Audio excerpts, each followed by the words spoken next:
Hello everyone. Today we would like to talk about one of the law of contract is that offer. Do you know what is offer? Section 28 Contract Act 1950 gives definition of an offer as when one person signifies to other his willingness to do or to abstain from doing anything, with a view to obtaining the assent of that other to the act or abstinence. He is said to make proposal. Let's look an example.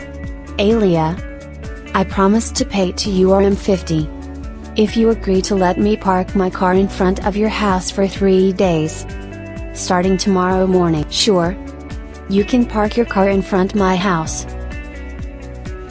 In this situation, Amira make an offer or proposal and willingness to do something. Is that to pay rent to Alia? And Alia accept her offer? It will be an agreement or contract or promise. Offer must be certain, complete and final to avoid misunderstanding. This is because when offer is accepted, terms in that offer will become the terms of contract. If an offer is uncertain, the acceptance will definitely void. As the result, a contract is void. In the cases of Gunthing v. Lynn, when the case is brought to trial, court decided that the term brings good fortune is to vogue. Thus, the contract is void. Hey Alia, can you tell me what types of offer? Sure. An offer may be express or implied. An express offer if it is made verbally or in writing. Implied offer comes from one's act or behavior. In Western Electric v. Welsh Development Agency cases, the contract is void as acceptance is void. However, court decided that valid contract exists impliedly.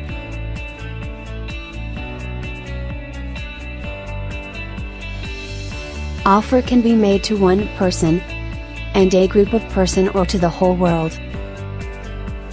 For a particular person in the cases Bolton v. Jones, there is no contract between them, because plaintiff has no right to accept an offer which not direct to him. The offer when not addressed to the plaintiff. In the cases a group of a person, Carlile v. Carbolic Smokeball, an offer can be made to the world. Anyone who come forward and performed the condition was considered to have accepted the offer.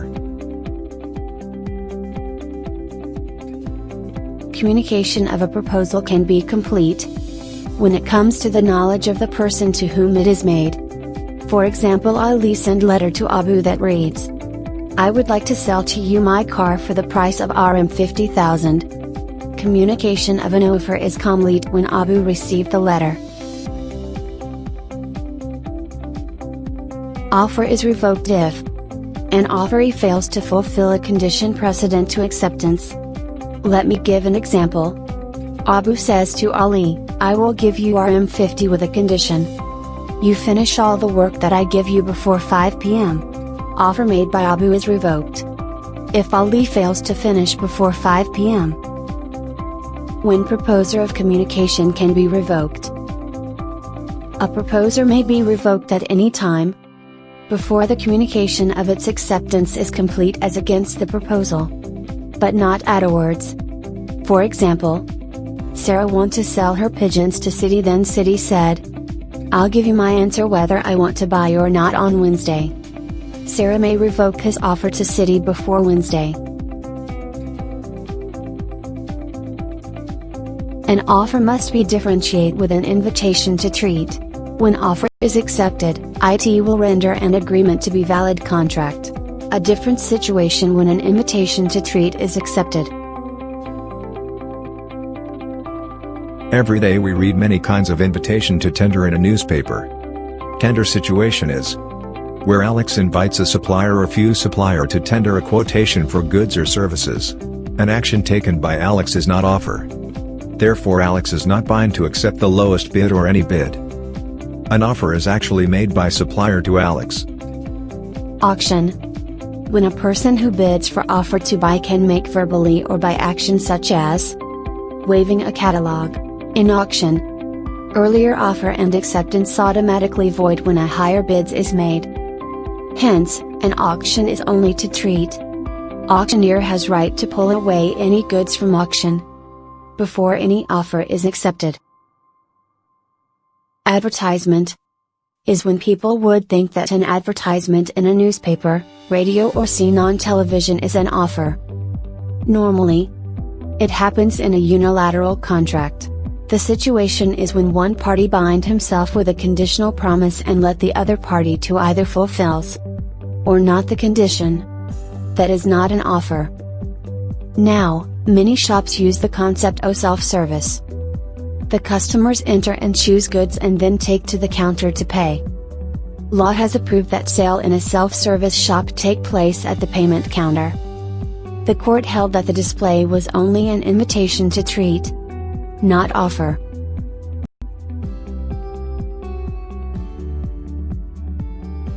Carlile vs. Carbolic Smokeball Cases 1893. In 1889 to 1890, many people were suffering from influenza.